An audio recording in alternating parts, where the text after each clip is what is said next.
안녕하세요. 사연에 빠지다의 DJ 민영입니다. 오늘도 두 가지 사연 준비되어 있는데요. 끝까지 들어주실 거죠? 구독과 좋아요 잊지 마시고요. 그럼 오늘의 사연 바로 시작할게요.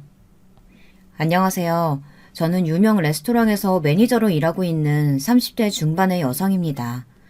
지난달 이혼 과정을 끝내고 승진까지 해서 새롭게 인생을 살고 있죠. 연애를 하고 결혼을 할 때만 하더라도 전 남편이 평생의 인연이 될 것이라고 조금도 의심하지 않았는데 결국은 6개월의 결혼 생활 후 이혼하고 말았답니다. 결혼이 애들 장난도 아니고 뭐 하는 짓이냐고 친척들 사이에서도 말이 많았어요. 하지만 아버지와 어머니께서 이를 갈며 그런 집구석하고 인연을 맺은 것 자체가 잘못이었다고 말하면서 제 편을 들어주셨답니다. 저희 집은 반찬 가게를 하고 있어요. 아버지도 어머니도 음식 솜씨가 엄청나시거든요. 어머니보다는 아버지가 더 좋으신 편이라 저희 집 주방은 아버지가 꽉 잡고 계시죠. 두 분의 음식 솜씨가 얼마나 좋은가 하면 동네에서는 물론이고 멀리서도 저희 집 반찬이 먹고 싶다고 찾아오실 정도예요. 김장 시즌만 되면 예약 주문이 끊이지 않아서 요즘은 한정 수량만으로 예약을 받고 팔고 있답니다. 그런 두 분을 보고 자란 저는 나중에 요리사가 되겠다는 꿈을 키웠어요. 그래서 칼질 연습도 하고 요리책도 많이 보고 직접 만들어 보기도 했답니다. 하지만 제게는 요리에 재능이 없었어요.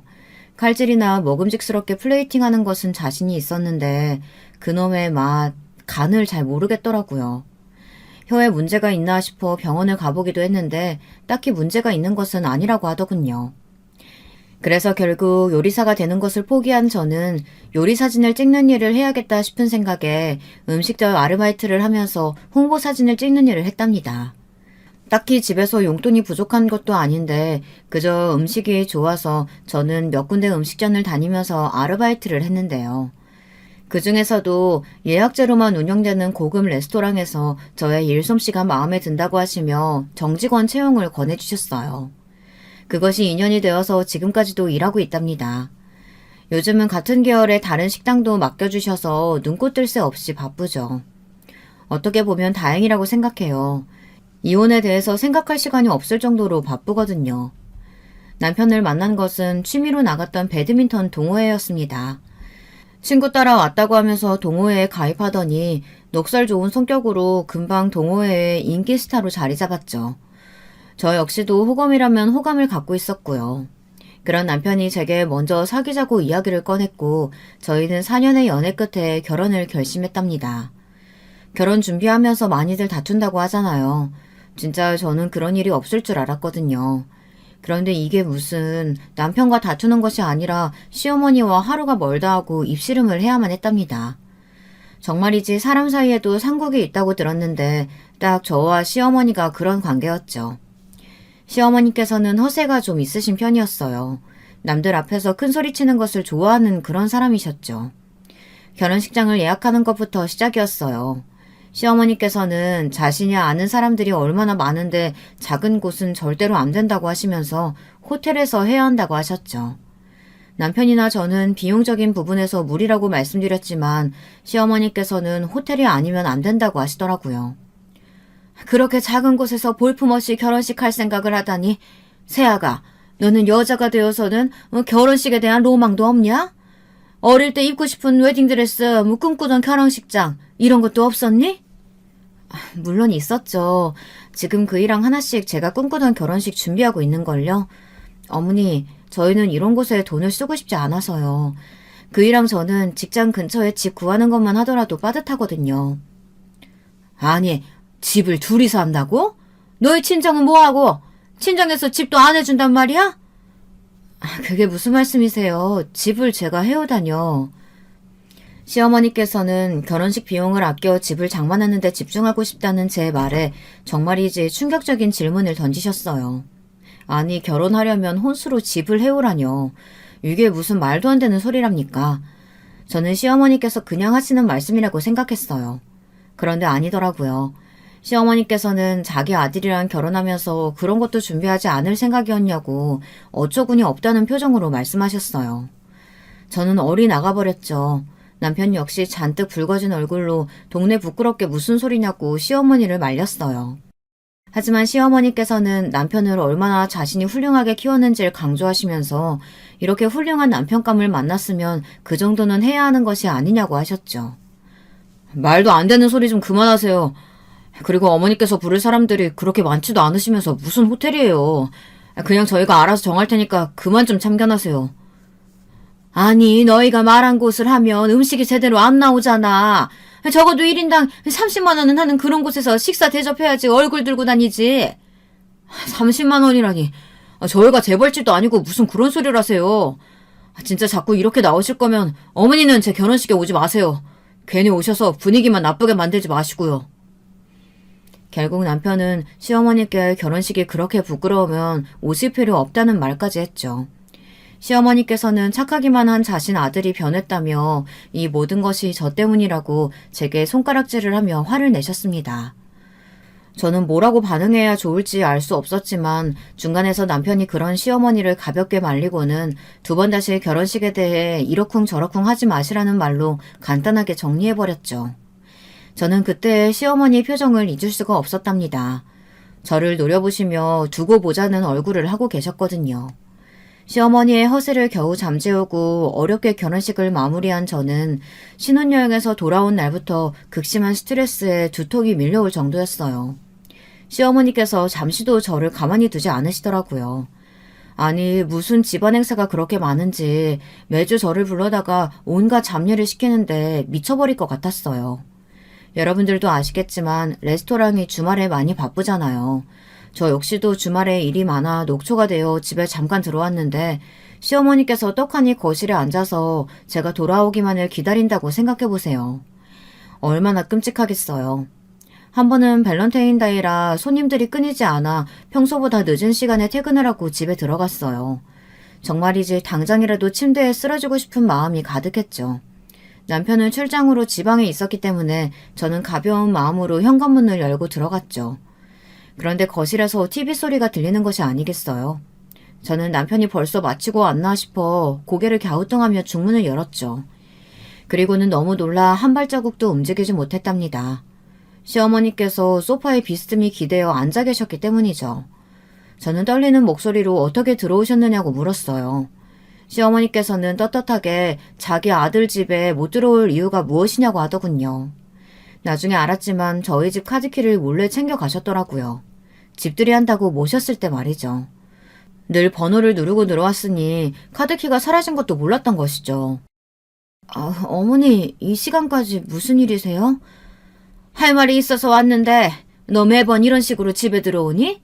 지금 시간이 몇 시니? 도대체 밖에서 뭐 하다가 이제 들어와? 오늘 가게에 예약 손님들이 많아서요. 그러다 보니 마감이 늦어졌어요.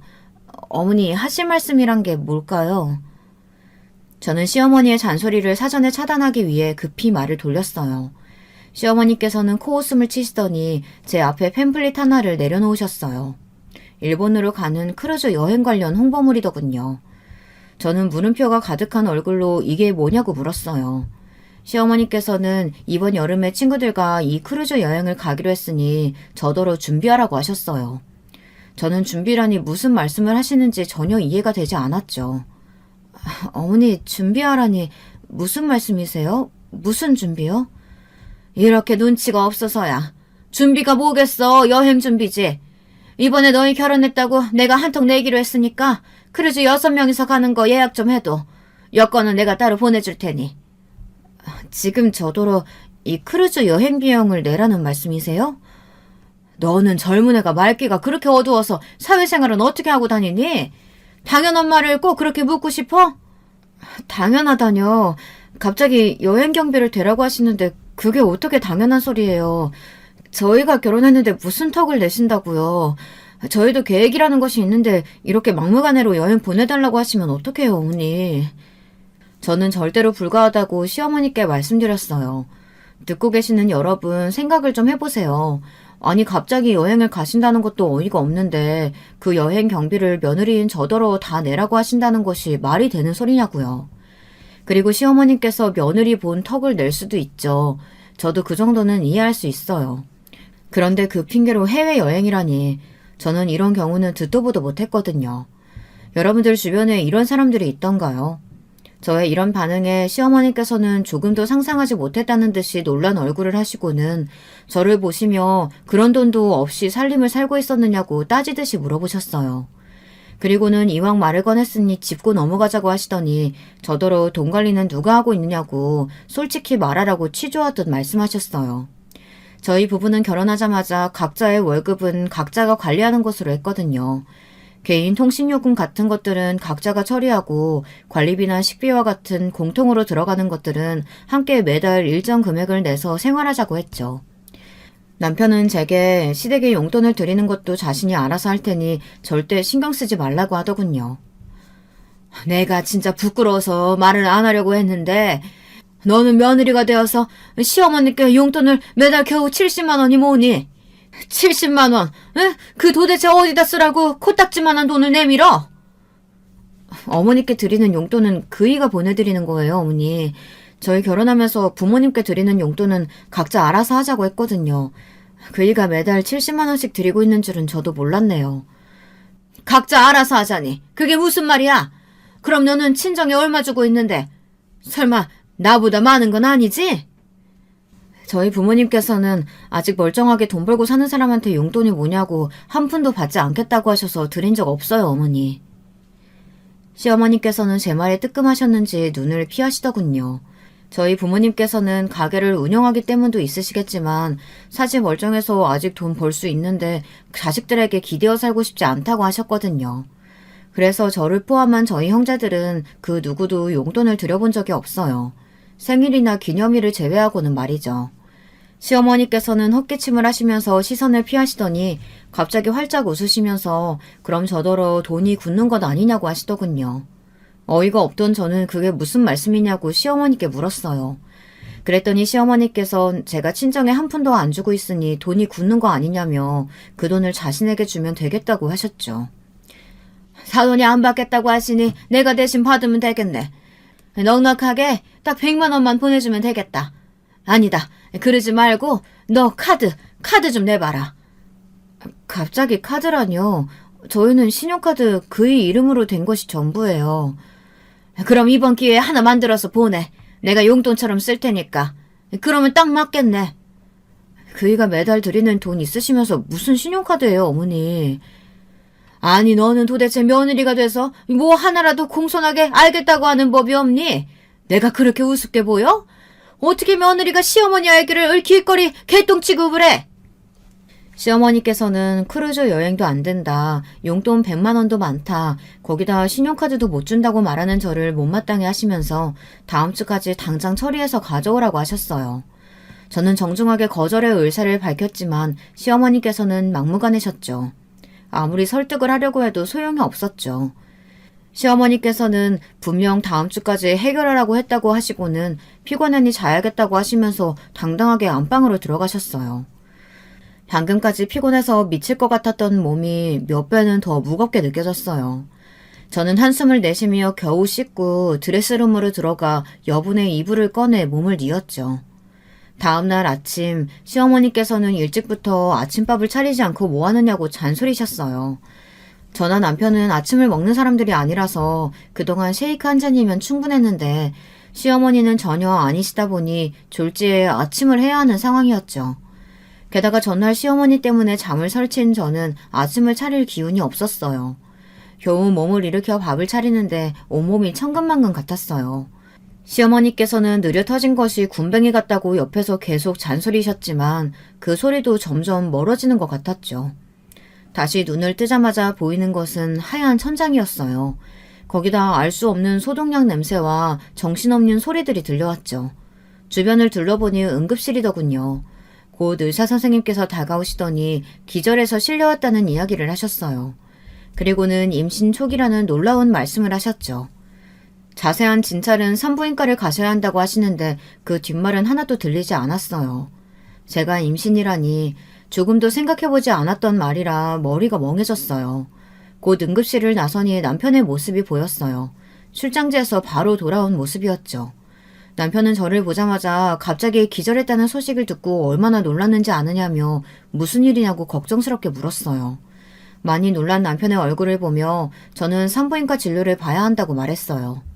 제 말의 의미를 알아챈 남편은 활짝 웃는 얼굴로 당장 함께 가자고 하더군요. 4주차였어요. 임신 초기에 절대적으로 조심하고 안정해야 한다고 의사 선생님께서 강조하시더군요. 특히 응급실에 실려올 정도로 제가 약해져 있다는 말씀과 함께 주의가 필요하다고 하셨죠. 병원을 나섰는데 남편이 무슨 일이 있었느냐고 물었어요. 저는 그제야 저를 데려온 것이 시어머니일 것이라는 생각이 들어 시어머니를 찾았어요. 내가 도착하니까 어머니 일 있다고 하시더니 가시던데? 왜? 어머니랑 무슨 일 있었어? 어머니가 그냥 가셨다고요? 별 말씀도 없이? 당신한테는 아무 말 안 해요? 급하다고 하시면서 그냥 가시던데? 어머니랑 당신 사이에 무슨 일이라도 있었어? 그러고 보니 당신 쓰러졌는데 어머니가 어떻게 데려오신 거지? 저는 남편에게 지난밤에 있었던 대화를 솔직하게 고백했습니다. 남편은 어이없어하며 친구들을 만나 수다 떠는 것이 전부인 시어머니께서 어떻게 용돈이 부족하다는 소리를 할 수 있는지 모르겠다고 말했어요. 다른 형제들도 다 조금씩 용돈을 드리고 있는데 다 합하면 어지간한 4인 가족의 한 달 생활비는 될 거라고 말하면서 저더러 절대로 카드를 줘서는 안 된다고 했죠. 저는 그런 남편에게 용돈을 체크카드에 넣어드리는 것이 좋을 것 같다고 말했어요. 아무래도 어머니께서 카드를 쓰고 싶어하는 눈치이니 한도를 정해서 드리거나 아니면 체크카드를 드리자고 말이죠. 그런 건 이제 내가 알아서 할 테니까 당신은 건강만 챙겨. 임신이라니 생각지도 못한 일이네. 너무 좋다.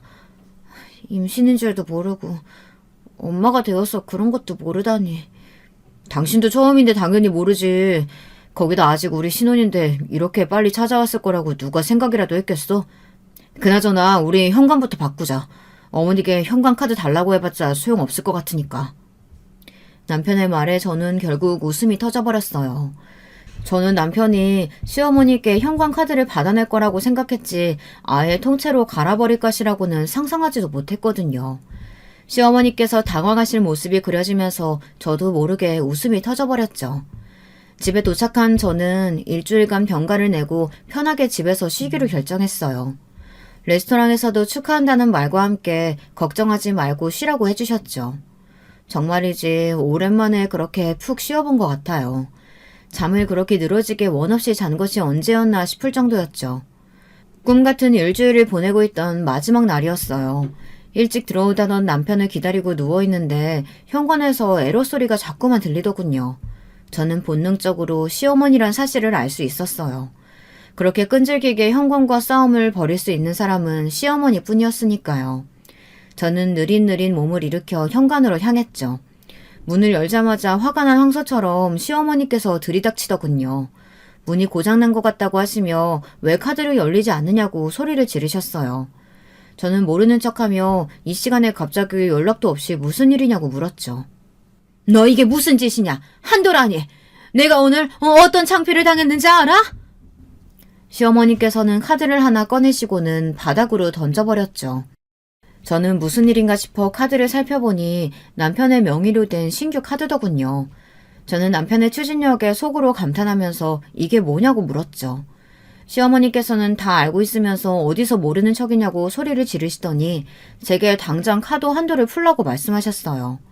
저는 전혀 모르는 일이라고 일단 발뺌하고는 발급된 지 얼마 되지도 않았는데 벌써 한도까지 쓰셨느냐고 물었죠.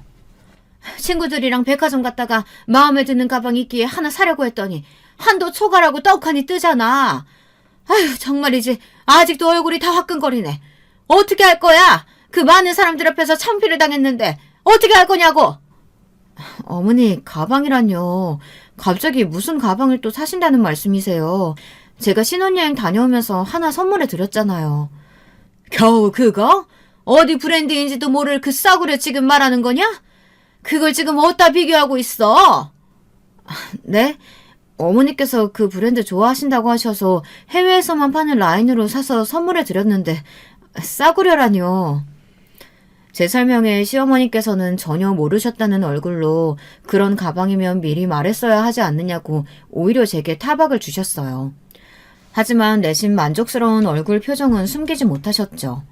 더 웃긴 것은 그 말을 하고 나니 시어머니께서 한층 부드러운 목소리로 카드 한도를 풀어두라고 하시는 거였어요. 진짜 속물이란 우리 시어머니를 두고 하는 말이구나 싶었죠. 저는 남편의 명의라 제가 할 수 있는 것이 없다고 솔직하게 말씀드렸어요. 그랬더니 시어머니께서는 이번 크루즈 여행 전까지 저더러 카드를 새로 발급해주면 되지 않느냐고 하셨죠. 그놈의 크루즈. 정말이지 도돌이표처럼 다시 튀어나오는 크루즈에 정말이지 미칠 것 같았죠. 그때였어요. 현관문이 열리면서 남편이 들어왔죠. 시어머니께서는 지금이 몇 시인데 집에 오느냐며 깜짝 놀라셨어요. 아무래도 남편과 마주치는 상황을 피해서 오신 것 같았습니다. 어머니야말로 지금 이 시간에 여길 왜 오시는데요? 무슨 말을 하시려고요? 여보, 어머니께서 카드 한도 풀어달라고 오셨는데 당신 어머니께 카드 만들어 드렸어요? 한도를 풀라니 어머니 벌써 한도까지 쓰셨어요? 매달 드리는 용돈에 맞춰서 한도 설정해드렸는데 도대체 어디다 쓰셨기에 벌써 한도 초과라는 말이 나오는 거예요. 뭐라고? 한도를 고작 70만 원으로 해뒀다는 소리냐? 아니 누가 신용카드 한도를 그렇게 해준단 말이야. 한 달에 70만 원이면 충분하지 않으세요? 그리고 안 그래도 어머니께 연락드리려고 했어요. 크루즈 여행이요? 갑자기 무슨 크루즈 여행을 가신다고 그러세요. 그것도 일행 경비까지 다 저희더러 내라니. 저희가 그런 돈이 어디 있다고요. 어머니 지난달에 중국 다녀오셨잖아요. 시어머니는 남편이 조목조목 따지듯이 말하자 대답 한번 시원하게 못하시곤 괜히 저를 노려보기만 하셨어요. 그러고는 알겠다고 하시며 자리를 박차고 나가버리셨죠. 속으로 쌤통이다 싶으면서도 괜히 나중에 불똥이라도 튀는 것 아닐까 생각했지만 금방 잊어버렸습니다. 하지만 정말이지 시어머니는 정도를 모르시더군요. 그 일이 있고 나서 시어머니께서는 친구들에게 며느리 본턱은 내야 한다며 제가 근무하고 있는 레스토랑에 식사를 하러 오겠다고 하셨어요. 예약자들이 워낙 많은 레스토랑이라 쉽지 않은 상황이었지만 크루즈도 물 건너간 상황이라 이마저도 거부하면 괜히 집안이 시끄러워질 것 같아 알아보겠다고 말씀드렸습니다. 다행히 취소 자리가 있어 매니저님께 말씀드려 시어머니 자리를 만들어드렸죠. 그러지 말았어야 했는데 말입니다. 시어머니께서 오셨을 때 저는 병원 예약이 잡혀 있어서 반차를 냈었거든요. 그런데 매니저님께서 전화가 오셔서는 한숨을 내쉬면서 이게 무슨 일인지 모르겠다고 하시더라고요. 그리고 말씀하시는데 정말이지 입이 떡하니 벌어질 수밖에 없었답니다. 레스토랑으로 오신 시어머니께서는 가장 비싼 코스 요리를 주문하시더니 와인까지 병째로 망설임 없이 주문을 하셨다고 하시더군요. 그리고는 마지막에 영수증을 가져다 드리려고 하니 필요 없다고 하면서 제게 받으라고 하셨다는 거예요. 직원이 당황하며 반문하자 제가 며느리라고 말씀하시며 며느리 이름으로 달아두라고 하시고는 그냥 나가려고 하셨다는 그 소리에 정말이지 식은땀이 다 나더군요. 직원은 그런 시어머니를 붙잡으려다가 실랑이가 벌어졌고 시어머니께서는 손님에게 무례하게 굴었다고 직원의 뺨까지 때린 상황이셨죠. 그 이야기를 듣는데 진짜 미치겠더군요. 들어온 지 얼마 되지도 않은 직원이었는데 얼마나 놀랐을지 상상이 가질 않았습니다. 매니저님께서 수습을 하셨다고는 하는데 이게 무슨 일이냐고 한숨을 내쉬는 목소리에 제가 할 수 있는 말이라고는 죄송하다는 소리뿐이었어요. 자기, 진짜 영수증도 놀랍지만 나는 자기 어머니가 그렇게 몰상식하게 나올 줄은 몰랐지. 아니 직원한테 손찌검이라니. 다른 손님들 앞에서 이게 무슨 무례야. 정말 죄송해요 매니저님. 많이 놀랐을 텐데 괜찮은가요? 괜찮을 리가 있겠어? 당장 그만뒀지. 더 큰일로 번지지 않게 하려고 손을 써두긴 했는데 도대체 자기 시어머니 뭐하는 분이시래? 저는 몇 번이고 죄송하다 말씀드렸어요. 하지만 곧이어 받아든 영수증을 보는데 정말이지 머릿속이 새하얗게 번해버렸죠. 6명이 오셨다고 들었는데 무려 200만 원이 훌쩍 넘는 가격이 찍혀있더라고요. 코스 요리가 비싼 것은 둘째고 와인을 도대체 얼마나 드신 것인지 눈이 튀어나올 것만 같았죠. 매니저님은 제 월급에서 제하겠다고 말씀하셨고 저는 그걸 어쩔 수 없이 받아들여야만 했어요.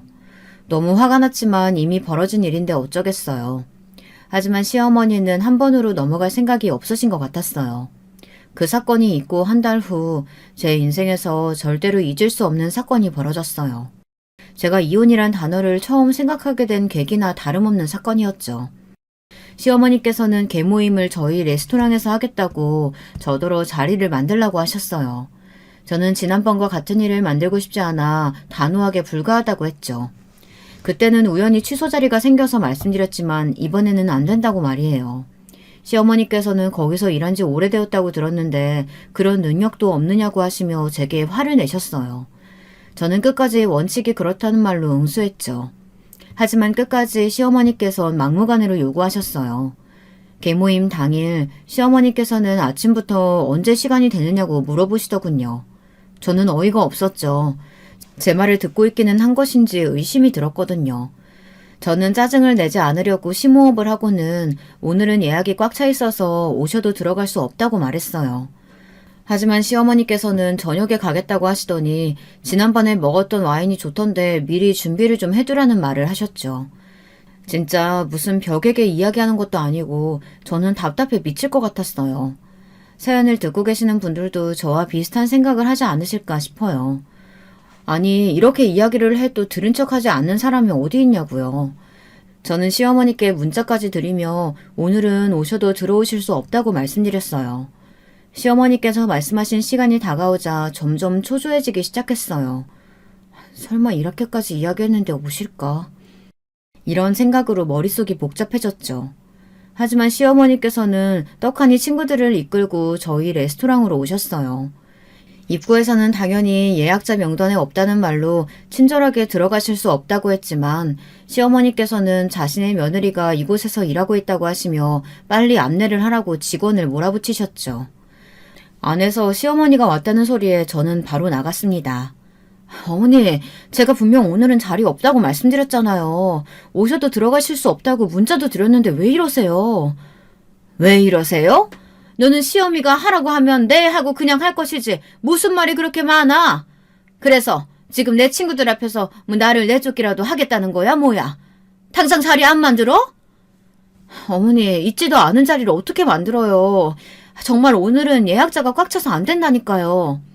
그건 내 알 바 아니고 당장 자리 마련해라. 진짜 저는 초조해서 미칠 것 같았어요. 그때였어요. 아랫배가 뭉근하게 당겨오는 것이 기분이 이상했죠. 속이 뒤틀리는 기분은 물론이고 아랫배를 누군가가 사정없이 당기는 것 같았어요. 제가 식은땀을 흘리며 배를 붙들고 있자 곁에 있던 직원이 괜찮느냐고 물어보며 저를 부축했어요. 밖의 상황에 달려오신 매니저님께서 고통으로 일그러진 제 얼굴을 보시고는 당장 119를 불러야 한다고 말씀하셨죠. 그런데 참 너무나도 어처구니 없는 것이 저는 이렇게 아파 죽겠는데 시어머니께서는 저더러 괜히 수쓰지 말라는 말을 하시면서 어서 일어나 자리나 만들라는 그런 소리나 하고 계신다는 것이었죠. 매니저님께서는 사람 아픈 것이 보이지 않느냐고 버럭 소리를 지르셨어요. 시어머니께서는 어디서 손님에게 행패냐고 화를 내셨지만 매니저님께서는 무시하시고는 제가 정신을 잃을까 걱정되셨는지 자꾸만 말을 걸어주셨죠. 곧 119가 도착하는 것이 보였습니다. 그리고 저는 정신을 잃었죠.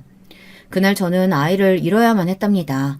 누구의 탓을 해서는 안 된다고 하지만 저는 시어머니가 무척이나 원망스러웠어요. 시어머니께서 그렇게 오셔서 행패를 부리지 않으셨다면 그런 일이 일어나지 않을 것이라고 생각했거든요. 하지만 제가 시어머니를 용서할 수 없다고 생각한 것은 그 이유였어요. 병원에 누워있는 제게 찾아온 시어머니께서 한심하다는 듯이 혀를 차며 말씀하셨죠. 아니, 몸 관리를 어떻게 했길래 우리 귀한 손주를 보내? 아휴, 결혼하기 전부터 건강검진 싹 했어야 하는데. 아휴, 아까운 내 손주. 지금 이 일이 누구 때문인데 그런 말씀을 하세요, 어머니? 뭐야, 뭐 그럼 내 탓이라는 거야? 내가 유산하라고 뭐 너한테 시키기라도 했어? 아니면 제발 애 떨어지라고 기도라도 했다는 거야? 본인이 관리 못했으면서 지금 누구한테 탓을 돌려? 내가 말을 안 해서 그렇지 너 때문에 얼마나 부끄러우는지 아니? 저는 시어머니의 말씀에 이성을 잃을 것만 같았어요. 저는 이를 악물고 당장 병실에서 나가달라고 했어요. 시어머니께서는 그렇지 않아도 가려고 했다고 하시면서 몸 회복하고 나면 레스토랑에 다시 나갈 생각이냐고 물어보시더군요. 저는 시어머니와 관계없는 일이라고 선을 그어버렸죠. 하지만 시어머니께서는 다시 나갈 생각이라면 그날 못했던 개모임을 해야 하니 날짜를 정해서 알려달라고 하시곤 나가버리셨어요. 진짜 어떻게 인간이 이럴 수가 있나 싶었죠. 그리고 이런 시어머니와는 하루도 더 같이 가족으로 엮이고 싶지 않았습니다. 저는 퇴원하고 집에 오자마자 제 짐을 정리하기 시작했어요. 뒤늦게 제가 퇴원했다는 사실을 안 남편이 들어와 이게 무슨 일이냐고 물었지만 저는 입을 꾹 다물고 제 물건을 차곡차곡 담기만 했어요. 여보, 갑자기 무슨 일이야? 당신 이렇게 무리해서 움직이면 안 되는 거 몰라? 의사 선생님께서 퇴원은 시기상조라고 그렇게 말리셨다는데 왜 이래? 다 필요 없고 우리 이혼하자. 나는 더 이상 당신이랑 못 살겠어. 그건 또 무슨 소리야? 이혼이라니. 여보, 당신이 지금 아이 때문에 스트레스 받은 것 같은데 나는 더 이상 당신 어머니랑 가족으로 못 사니까 당장 이혼해. 남편은 시어머니와 무슨 일이라도 있었느냐며 자신에게 속 시원히 다 이야기해달라고 했어요. 저는 이미 마음을 굳혔는데 다른 말이 뭐가 더 필요하겠냐고 그냥 서류 정리나 하자고 했죠. 남편은 이렇게 헤어지는 것은 있을 수 없는 일이라며 제발 이유라도 좀 알자고 몇 번이나 저를 붙잡았죠. 저는 결국 시어머니와의 일을 하나도 빼놓지 않고 다 이야기했어요. 병원에 있는 저를 찾아와 한 소리까지 전부 다 말이죠. 제 이야기를 들은 남편은 더 이상 저를 붙잡고 있던 손에 힘을 주지 못하더군요. 그저 어떻게 그런 일이 있을 수 있느냐고 중얼거리기만 했죠. 바닥으로 무너져 내려 중얼거리는 남편을 보는데 애틋한 마음이 들었어요. 이혼을 결심한 마음이 자꾸만 흔들렸죠. 저는 눈을 질끈 감고는 남편에게 이혼 서류 완성되는 대로 연락을 하라고 하고는 집을 나왔습니다. 친정으로 돌아간다는 것이 쉬운 일은 아니었어요. 부모님께서 얼마나 속상해하실지 상상조차 되지 않았거든요. 저는 쭈뼛거리며 반찬 가게 안으로 들어갔어요. 캐리어를 양쪽에 하나씩 끌고 있는 저를 보신 어머니께서는 아무 말씀도 하지 않으시곤 그저 저를 꼭 안아주기만 하셨어요. 반찬 포장을 마치고 나오시는 아버지도 저를 보시고는 제 짐을 끌고 안으로 들어가셨죠. 제 방은 그대로였어요. 방금 청소를 마친 것처럼 뽀송한 이불과 함께 공기청정기가 돌아가고 있었죠. 아버지께서는 그 어떤 말도 필요 없으니 그저 좋은 생각만 하고 푹 쉬라고 하셨어요. 저는 그렇게 나가시는 부모님의 등 뒤에 대고 죄송하다는 말밖에 할 수 없었답니다. 이혼 절차는 생각보다 빠르게 진행되었어요. 남편 역시 제 의사를 꺾을 방법이 없다는 것을 누구보다 잘 이해해 주었죠. 저는 다니던 레스토랑을 그만둘 생각이었어요. 하지만 사장님께서는 제게 다른 식당의 홍보 일을 당분간 맡아가면서 매니저로서의 일을 배워볼 생각이 없느냐고 훨씬 좋은 조건을 제시해 주셨죠. 제가 해보고 싶었던 일이라 거절할 수 없는 조건이었어요. 저는 일주일 정도 몸을 추스르고는 다시 일을 시작했어요. 그리고 문제의 그날이 다가왔죠. 그날은 퇴근도 일찍 했겠다 부모님 가게에 일을 도와드릴 생각이었어요. 오랜만에 맛깔스러운 사진들도 좀 찍고 인터넷에 홍보도 할 계획이었죠. 그런데 홀에서 이상한 소리가 들리더라고요. 옥신각신하는 소리와 함께 어머니가 화내시는 목소리도 간간히 섞여 있었죠. 저는 무슨 일인가 싶어 홀로 나갔다가 깜짝 놀라고 말았습니다. 시어머니께서 떡하니 서 계셨기 때문이에요. 저는 놀란 마음을 추스르고 여기는 어떻게 오셨느냐고 물었어요.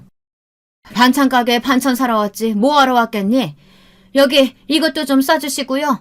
그래도 명색이 제가 따님 시어머니인데 넉넉하게 좀 담아주세요. 어머니, 그이한테 못 들으셨어요?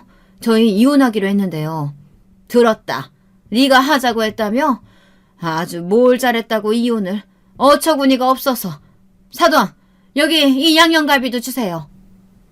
시어머니께서는 마치 저녁 메뉴를 이야기하듯이 이혼에 대해 말씀하셨어요. 어머니께선 치가 떨린다는 표정으로 사실만큼 사셨으면 당장 나가달라고 하셨죠. 그리고 두 번 다시는 이 가게에 오지 말라고 하시면서요. 그런데 시어머니의 반응이 아주 가관이더라고요. 시어머니께서는 잘 먹겠다고 하시면서 계산도 하지 않으시고 그냥 나가려고 하셨어요. 당황한 어머니께서 계산하고 가셔야지 왜 그냥 가시냐고 붙잡으셨어요. 반찬만 120만 원어치 달라고 하셨으면서 지금 어딜 그냥 가시려고 하세요? 아니, 지금 제가 누군지 모르세요? 어떻게 저한테 돈을 받을 생각을 하세요? 저요, 댁내 따님 시어머니예요. 자기 잘못으로 애 보낸 것도 그저 운이 나빴구나 하고 넘어가고 있는데 이 정도 반찬 가지고 지금 돈을 내라니요? 말 같지도 않은 억지 부리지 마시고 반찬 필요하시면 돈 내고 가세요. 이게 무슨 행패세요? 그리고 자꾸만 제 잘못인 것처럼 말씀하시는데 제가 누구 때문에 스트레스를 받았는데요. 내 탓이라고 말하고 싶은가 본데 그게 다 네가 몸이 약해서 그런 거야. 사돈어른, 이렇게 큰 반찬 가게 하시면서 어떻게 따님 보양식 하나 제대로 못 먹이셨대요? 사돈, 말이 지나치시네요. 하긴 벽하고 이야기하는 것이 낫지. 말이 통해야 말을 하지. 더 이상 말 섞고 싶지 않으니까 빨리 120만 3천원 결제하고 가세요. 제가 왜요? 이 정도는 정으로 줄 수 있잖아요? 그동안 따님 때문에 제가 받은 손가락질에 비하면 아무것도 아니죠. 딸 가진 죄인이란 말도 모르세요? 시어머니께서는 끝까지 뻔뻔하게 대답하셨어요. 저는 자꾸 이렇게 나오시면 경찰에 신고하겠다고 응수했죠. 시어머니께서는 아무리 장사한다고 하지만 이렇게 교양이 없어서야 되겠느냐며 오히려 큰 소리를 치셨어요. 그때였어요. 안쪽 부엌에서 반찬을 만들고 계셨던 아버지께서 더 이상 참지 못하고 뛰쳐나오셨죠. 밥을 짓고 계셨는지 한쪽 손에는 주걱을 가지고 계시더라고요. 아버지께서는 잔뜩 화가 나신 얼굴로 금방이라도 주걱을 휘두를 기세였어요. 시어머니도 그런 아버지의 모습에 긴장하셨는지 한 걸음 물러나셨어요.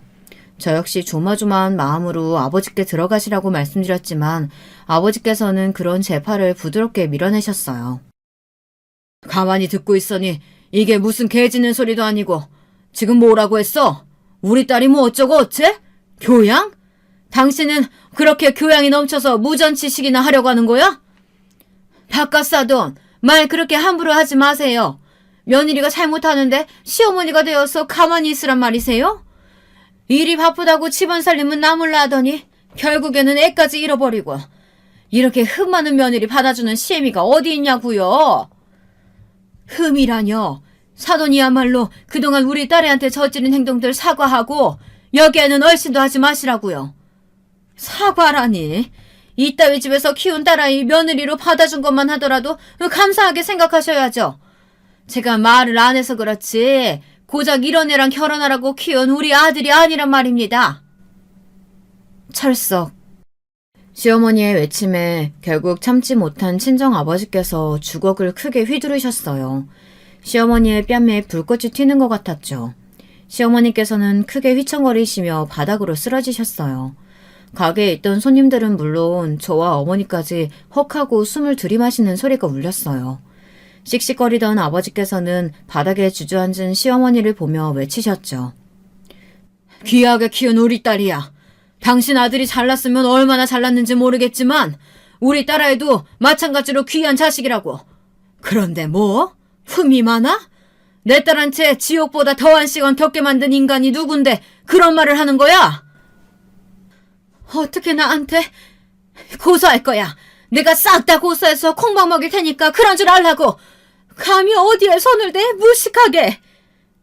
무식? 그래, 나 무식하다. 당신은 뭐가 잘났는데? 고소하고 싶으면 마음대로 해봐. 누가 겁낸 줄 알고? 시어머니께서는 각오하라고 하시고는 허둥거리며 가게를 나가셨어요. 아버지께서는 그런 시어머니를 보며 소금을 한 주먹 가져와서는 가게 앞에 골고루 뿌리시며 두 번 다시 오지 말라고 소리를 지르셨죠. 그렇게 하고 나서도 분이 풀리지 않으셨는지 한동안 아버지께서는 의자에 앉아 숨을 고르고 계셨어요. 저는 가만히 아버지의 손을 잡아드렸죠. 아버지께서는 그런 제 손을 토닥거리시며 저런 시어머니를 어떻게 견디고 있었느냐며 고생이 많았다고 저를 위로해 주셨어요. 한바탕 난리가 나고 솔직히 걱정이 되었어요. 어떻게 되었든 먼저 주걱을 휘두른 사람은 아버지잖아요. 일이 커지면 분명 아버지께서 피해를 보실 것 같았죠. 저는 몇 번이나 망설이다가 남편에게 전화를 걸었어요.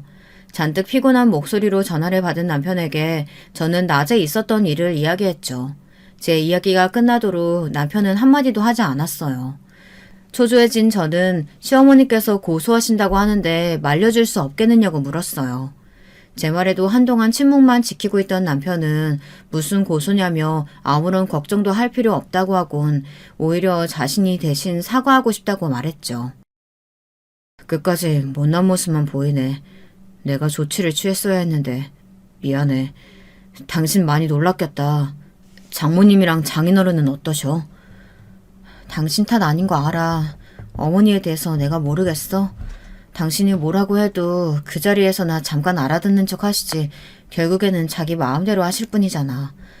그러니까 당신도 너무 힘들어하지 마. 나는 그저 우리 이혼이 다른 사건 없이 이대로 끝났으면 좋겠어. 그래, 내가 이런 일 안 일어나도록 할게. 미안하다, 정말.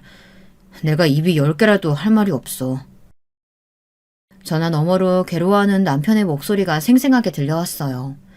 하지만 제가 더 이상 해줄 말도 행동도 없었죠. 그저 부탁한다는 말만 남기고 전화를 끊어야만 했어요. 그렇게 일주일이 흘렀죠. 저는 내용 증명이나 고소장이 집으로 오면 어떻게 해야 하나 걱정이 돼서 좀처럼 안정이 되지 않았어요. 남편이 알아서 한다곤 했지만 어디로 튈지 모르는 사람이 시어머니다 보니 불안감이 쉽게 사라지지 않았죠. 하지만 일주일이 넘도록 아무 소식이 없더라고요. 저는 이대로 일이 마무리되는가 보다 하고 있었습니다. 하지만 제가 안심하고 원래의 생활로 돌아가려는데 역시나 시어머니께서 레스토랑으로 찾아오셨더라고요. 시어머니가 저를 찾는다는 말에 심장이 빠르게 뛰면서 머릿속이 하얗게 변해버렸어요. 도대체 얼마나 더 저를 괴롭혀야 직성이 풀리신다는 말인가 싶으면서도 오늘은 어떻게 이 일을 수습해야 하나 그 생각만으로도 속이 울렁거렸죠. 직원이 오늘은 좀 다르다고 하더라고요. 자리를 달라고 하지도 않고 혼자 오셔서는 저와 이야기를 하고 싶어 한다고 말이죠. 그래서 매니저님이 직원 사무실로 안내를 해드리라고 했다고 말해주었어요. 저는 빠른 걸음으로 사무실로 들어갔어요. 문을 열고 들어갔는데 충격을 받고 말았답니다. 고작 일주일 정도 지났을 뿐인데 시어머니의 모습이 제가 아는 그 모습이 아니었거든요. 옷이며 가방이며 최고급만을 들고 다니시면서 과시하는 것을 좋아하시던 시어머니의 모습은 어디로 갔는지 찾아볼 수가 없었죠. 오히려 잠을 한숨도 못 잔 사람처럼 눈 밑에 짙은 다크서클을 하며 10년은 좋게 늙어버린 모습을 하고 저를 기다리고 계셨어요. 저를 부르는 목소리가 아니었다면 시어머니라고 알아보지 못할 정도였죠. 저를 보자마자 시어머니께서는 벌떡 일어나시더니 제 손을 잡으셨어요. 뿌리치려고 했지만 어찌나 강한 힘을 쥐고 계시는지 풀 수가 없었어요. 내가 잘못했다. 내가 말이 막 나왔어. 생각도 안 하고 미안하다. 내가 이렇게 빌게. 어머니, 갑자기 왜 이러세요? 이번에는 무슨 바람이 불어서 이러시는 거예요? 그냥 내가 너무 잘못했다는 생각이 들어서 이렇게 너한테 사과를 해야지 안 그러면 안 될 것 같아서 찾아왔어. 내가 진짜 미안했다. 나 때문에 마음고생 많았지? 죄송하지만 어머니, 저 어머니가 어떻게 하시든 그이랑 이혼하는 건 변하지 않아요. 안다. 그렇게 쉽게 변할 거면 처음부터 이혼 소리도 하지 않았겠지. 그저 그냥 나를 용서해다오. 그거면 충분하다. 시어머니께서는 딱 한 번만 용서해달라고 하시면서 손이 발이 되도록 빌기 시작하셨죠. 그런데 뭔가 기분이 좀 이상하더라고요. 눈물을 글썽거리시며 사과를 하는데 이게 그냥 사과가 아닌 것 같았죠.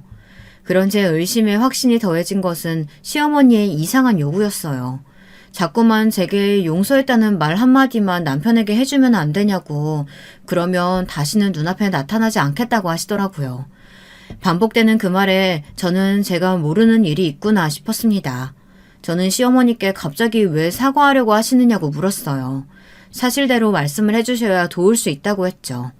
처음에는 다른 일이 뭐가 있겠느냐고 하시면서 그저 미안해서 찾아왔다고 하시던 시어머니께서는 자꾸만 제가 물어보자 횡설수설 하시면서 이야기를 하셨어요. 용돈도 다 끊어버리고 다른 자식들도 연락이 안 되고 내가 사채를 좀 썼는데 거기서는 자꾸 갚으라고 연락이 오고 너한테 용서만 받으면 그래도 우리 아들이 다 해결해주지 않겠어? 그러니까 네가 우리 아들한테 나 용서했다고 딱 한마디만 해줘.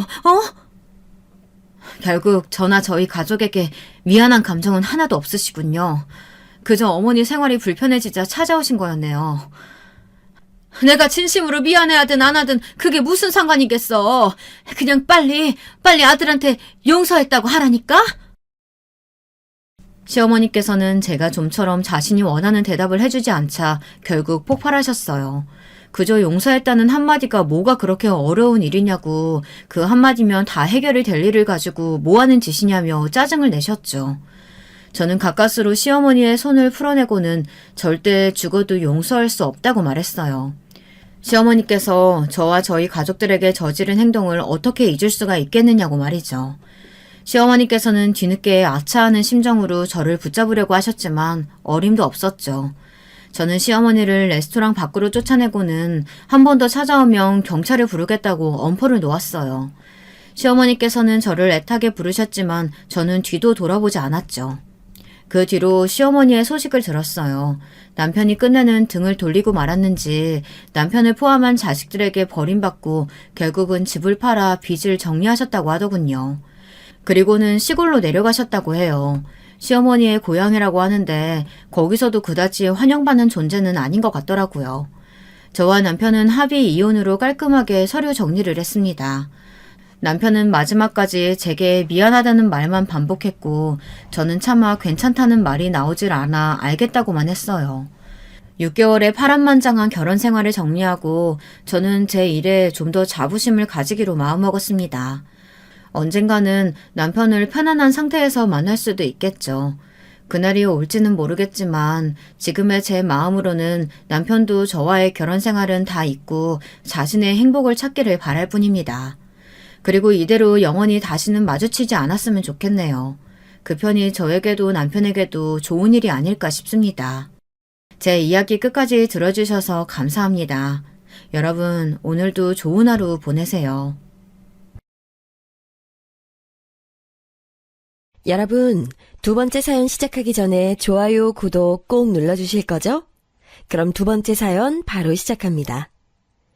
오늘 소개해드릴 사연은 50대 여성 사연자분께서 보내주신 인생 이야기예요. 특히 고부관계가 담겨 있는데요. 어떤 희로애락이 펼쳐질지 저와 함께 만나보시겠어요? 안녕하세요. 제가 올해에는 정말 오랜만에, 아니 거의 처음으로 제가 겨울 김장김치 담그는 걸 쉬어봤는데요. 어찌나 한적하고 좋던지요. 여유가 생기니까 저의 지난 날을 더욱 돌아보게 되면서 사연을 써볼 생각도 나더라고요. 불과 몇 년 전에 저였다면 이렇게 유튜브나 실컷 보면서 사연까지 써버리라고는 상상도 못 해봤을 거예요. 어떻게 될지 앞날을 예측할 수 없이 살아가는 게 인생인 듯 싶어요. 저는 3남매 마지로 태어났는데요. 친정 집안이 저 어렸을 때까지만 해도 꽤 부유한 편이었어요. 친구들에 비해서도 제가 하고 다니는 행색이 확실히 괜찮다는 걸 그 나이에도 충분히 인식하고 있을 정도였죠. 그런 시기는 오래가지 못했답니다. 제 나이 12살 때였네요. 집이 완전히 망해버렸어요. 어이, 윤 사장!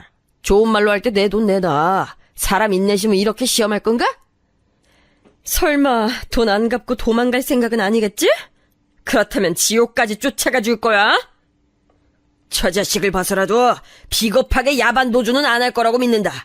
집에 있는 숟가락 한 짝까지 다 팔아서라도 내 돈 갚아! 집에는 험악한 표정을 한 어른들이 불시에 들이닥치기도 했었죠. 제 남동생들이 그때 9살, 8살이었는데요. 둘 다 기억력이 안 좋은 건지 모든 걸 다 기억하기엔 그때가 너무 어린 나이였던 건지 집안이 풍비박산 났었던 게 제 동생들은 별로 기억이 안 난다 그러더군요. 넓은 집에서 살다가 좁아터진 집으로 이사가게 됐다는 사실만 머릿속으로 남아있대요. 그런데 저는 그 시기의 모든 순간들을 다 기억하거든요. 성인 되고 나서는 사실 흐릿해졌었는데 희한하게도 나이를 더 먹으니까 그때의 일들이 다시 되살아나대요. 사람의 뇌가 작용하는 건 참 웃긴 원리인 것 같네요.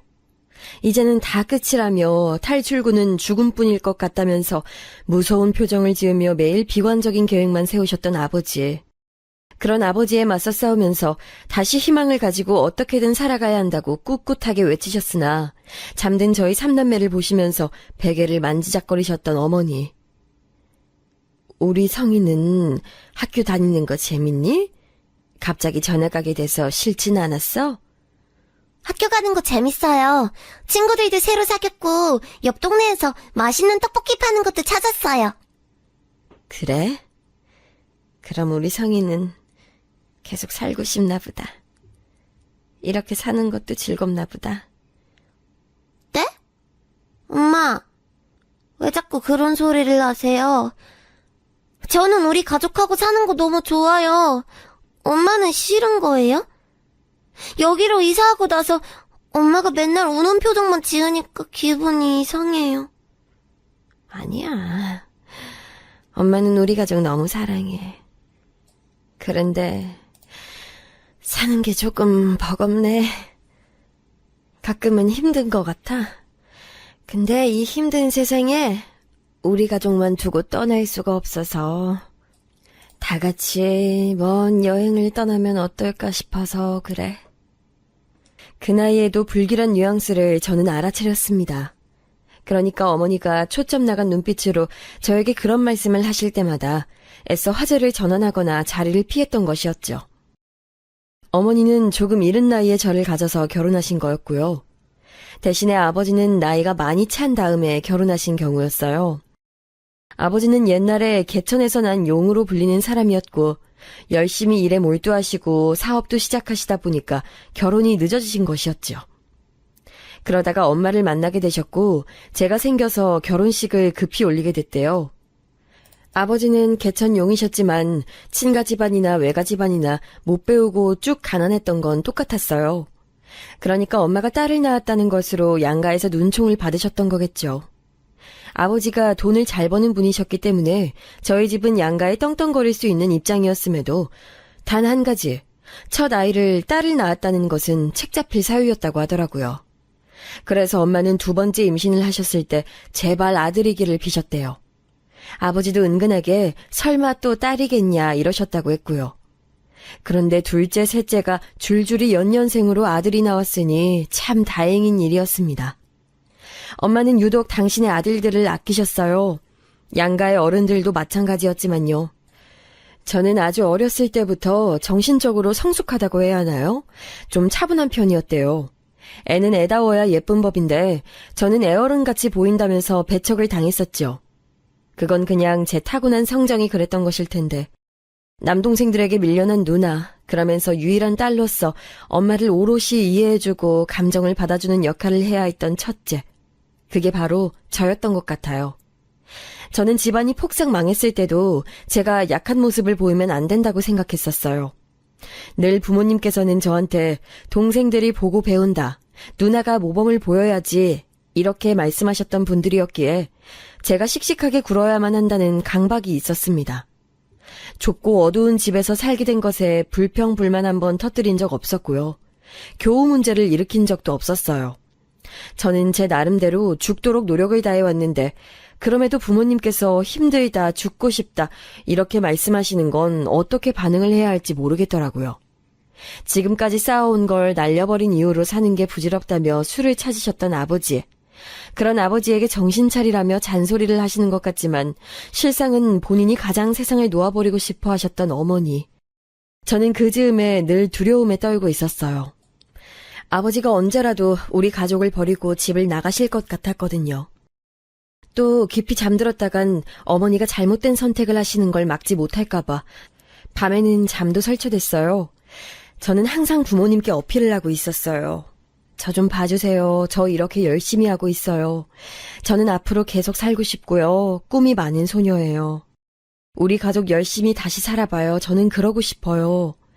이렇게 끊임없이 신호를 보내며 부모님의 비위를 맞췄었네요. 지금 돌이켜보면 아프고 씁쓸한 기억이에요.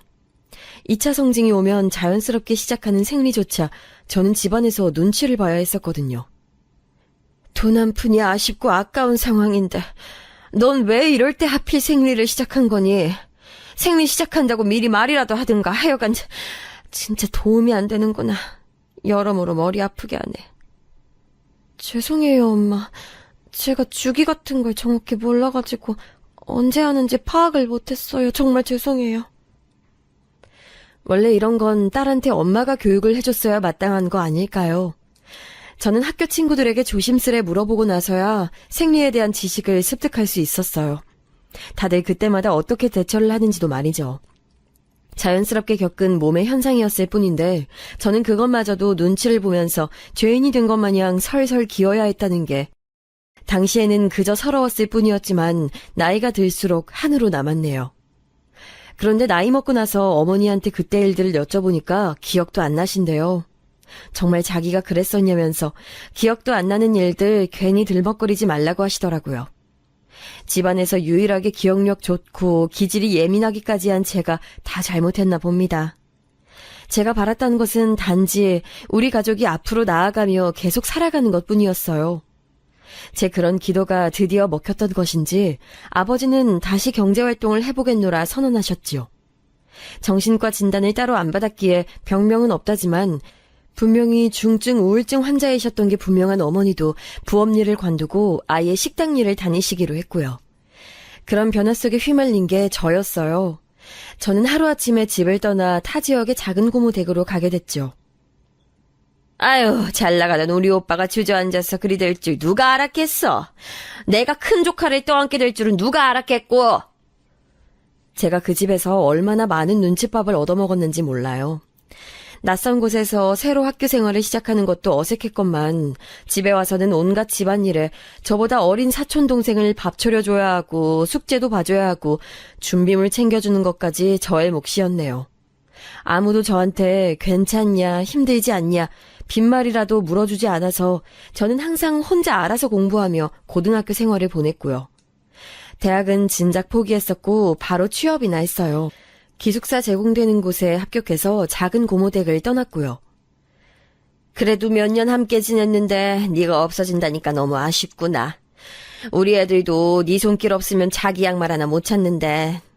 아유, 당장 내일부터 어쩌면 좋을지. 넌 성실하고 착하니까 무슨 일을 하든 어딜 가서 시작하든 잘 될 거야.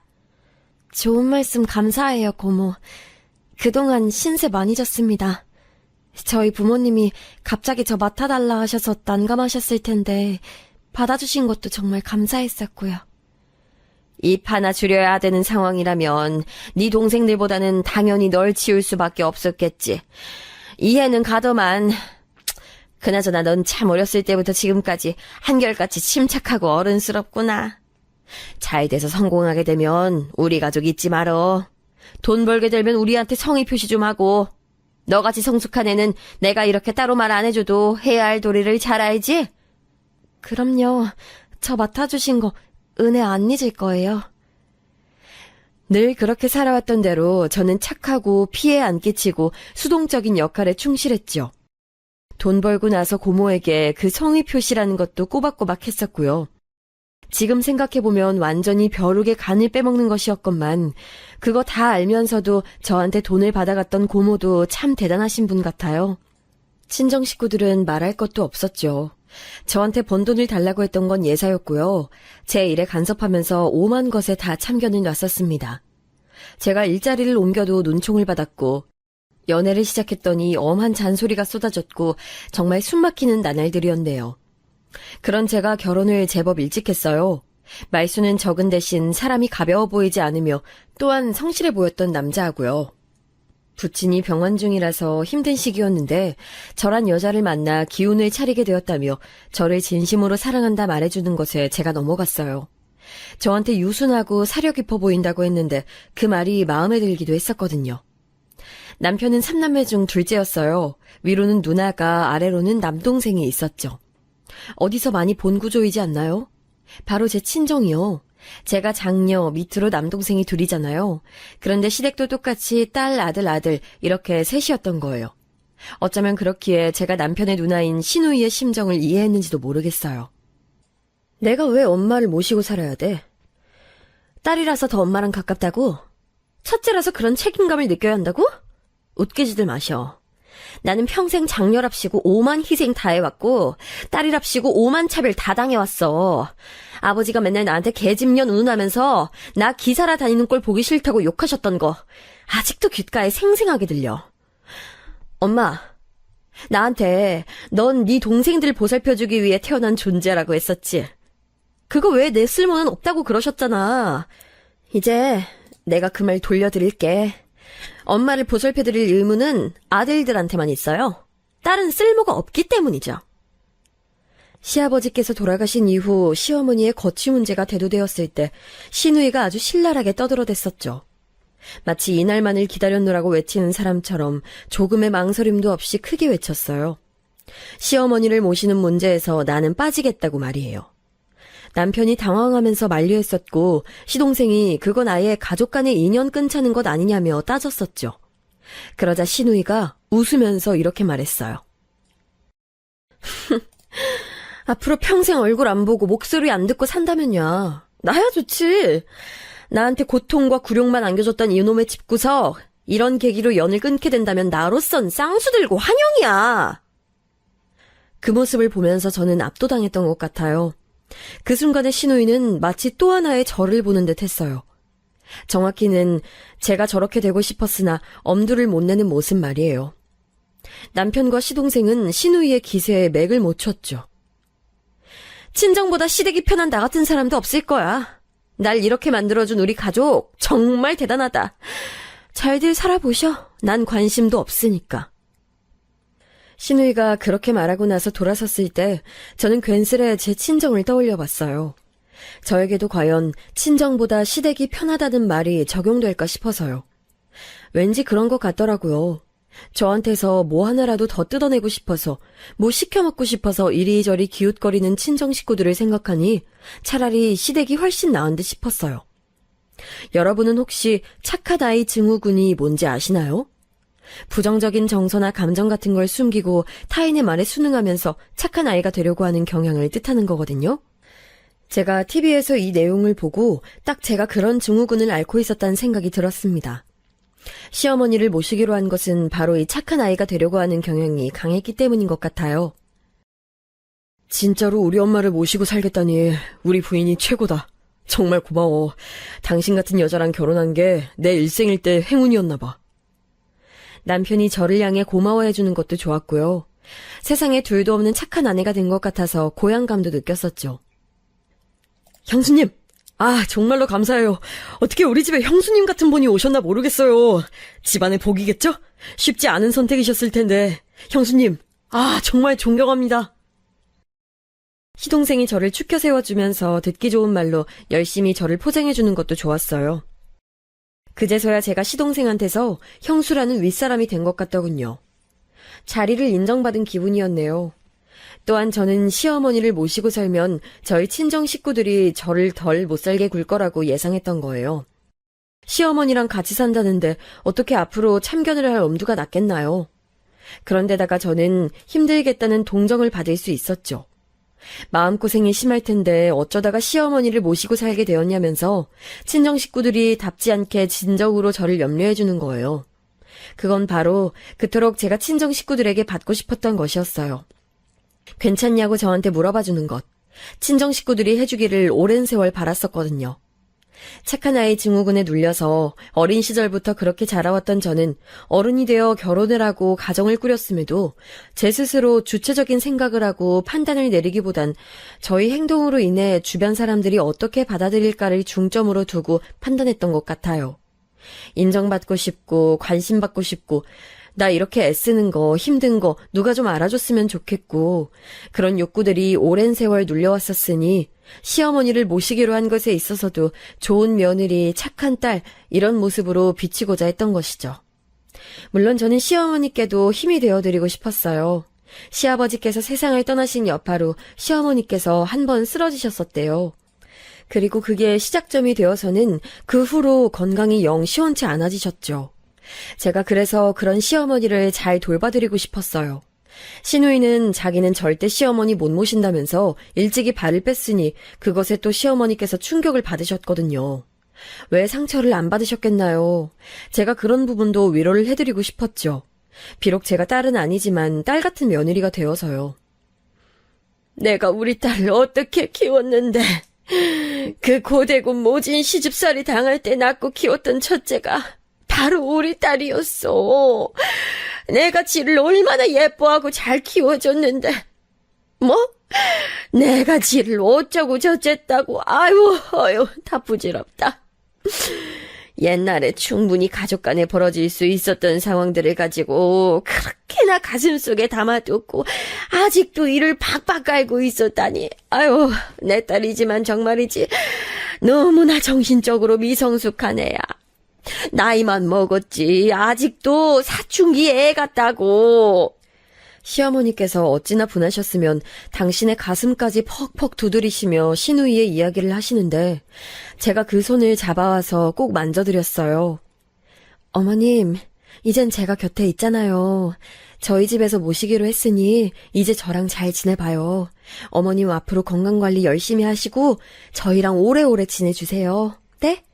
이제 그만 신경 쓰시고요. 그래, 이제는 네가 있구나. 우리 큰며느리, 내가 비록 사우는 우리 불효녀 딸이랑 생각이 똑같다며 구는 배은망덕한 놈을 들였지만 며느리만은 내가 아주 기똥차게 잘 들였어. 효녀도 이런 효녀가 없지. 아유, 사돈댁은 어째 이렇게 딸을 예의 바르고 참하게 키우셨대? 난 우리 큰며느리 처음 봤을 때부터 인상이 곱고 야무지다고 생각했었어. 우리 앞으로 잘 지내보자고. 내가 요리하는 거, 살림하는 거, 되는 데까지 내 비법들 다 전수해 줄 테니까. 저는 친정엄마의 눈치를 빌빌 살펴가며 커온 딸이었고 성인이 된 후로도 이렇다 할 관계의 회복이 없었지만 시어머니와 애틋한 고부관계를 만든다면 그 결핍이 채워질 것도 같았죠. 시어머니를 모실 당시 저희 아들 첫째가 2살 배기였어요. 함께 육아도 해나가면서 많은 것을 배울 수 있을 거라고 여기는 부분도 있었던 것 같아요.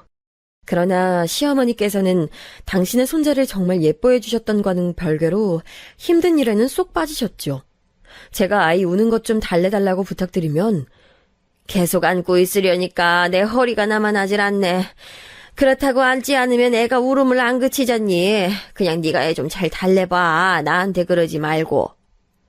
이러면서 슬쩍 거절을 하시고요. 저는 아이 돌보는 것만으로도 벅차 죽겠는데 시어머니의 매 끼니 챙겨드리면서 집안일까지 도맡아 하려니깐 체력이 못 따라오는 느낌이었어요. 그래도 집에 어른이 계시는데 제가 퍼져있는 모습을 보여드리면 안 될 것 같아서 열심히 했습니다. 시어머니께서도 우선 저희 집 환경에 적응을 하시는 게 중요하다고 생각했었고요. 저는 최선을 다해 시어머니께 다가갔고 제 모든 할 수 있는 것들을 매 순간 다 해드렸지만 시어머니께서는 저에게 당신이 공언하셨던 것들을 해주지 않으셨어요. 몸이 되는 대로 같이 집안일 하겠다 하셨고 부엌 관리는 특히 전담하겠다고 하셨는데 전혀 안 이루어졌죠. 몸이 되는 대로 하셨던 건 외출이었으며 돈 쓰기셨네요. 사람이라는 게요, 계속 주기만 주고 받는 건 없으니까 별 수 없이 서운해지더라고요. 특히나 남편은 어디까지나 시어머니의 아들이라는 게 실감이 됐어요. 한 사람의 배우자이고 그 아이의 아버지이기에 앞서 누군가의 아들이라는 게 남편의 인생에선 먼저였겠죠. 그 우선순위 쉽게 안 바뀌더군요. 제가 모시자고 전적으로 동의했던 것, 제가 책임지겠다는 그 각오가 아니었다면 저는 정말 못 버텼을 거예요. 그만큼 녹록지 않았어요. 그런 때 시동생이 결혼을 했어요. 시누이나 시동생이나 타 지역에서 살림을 차렸기 때문에 쉽게 말이 남아 어머님 며칠 모시겠느냐라는 제안이 안 나가더라고요. 동서는 저에게 대단하다고 했었죠. 형님, 둘째 임신하신 거 정말 축하드려요. 시어머니 모시면서 남편 내조하고 아이 돌보고 거기에 임신해서 몸 관리까지 정말 쉽지 않으시겠는데요. 근데 둘째 낳으시고 나중에 직장생활 다시 하실 계획도 있으시다면서요.